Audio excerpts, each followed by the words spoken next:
മതമല്ല പ്രശ്നം എന്നാ കേട്ടോ. മതമാണ് പ്രശ്നം എന്നൊക്കെ വലിയ ബടായി വിട്ടിട്ട് ഇപ്പം അഴീക്കോട് നിന്ന് മാറാനുള്ള ശ്രമം ഈ പറയുന്ന വ്യക്തി നടത്തുന്നുണ്ട്. എങ്ങനെയാണ് മനുഷ്യ ഈ മതം ഒരു പ്രശ്നമായിട്ട് വരുന്നത്? എനിക്ക് മനസ്സിലാവുന്നില്ല. മതം നമ്മുടെ ജീവിതത്തിലെ ഒരു പ്രോബ്ലമായിട്ട് വരുന്നത് എങ്ങനെയാണെന്നുള്ളത് ഇദ്ദേഹം പറയാൻ തയ്യാറാണ്.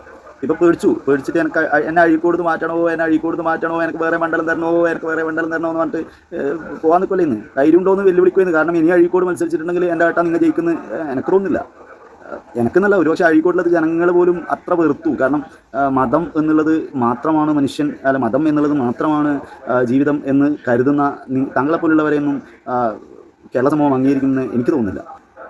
സർ, ജാതിയുടെയും മതത്തിൻ്റെയും സങ്കുചിത ചിന്തകളുടെയും പക്ഷത്തല്ല, മനുഷ്യൻ്റെ പക്ഷത്താണ് സർ ഞങ്ങൾ.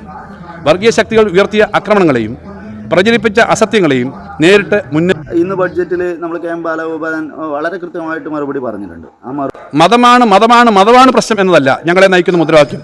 അത് മതമല്ല പ്രശ്നം, എരിയുന്ന വയറിലെ തീയാണ് പ്രശ്നം എന്നതാണ് സർ.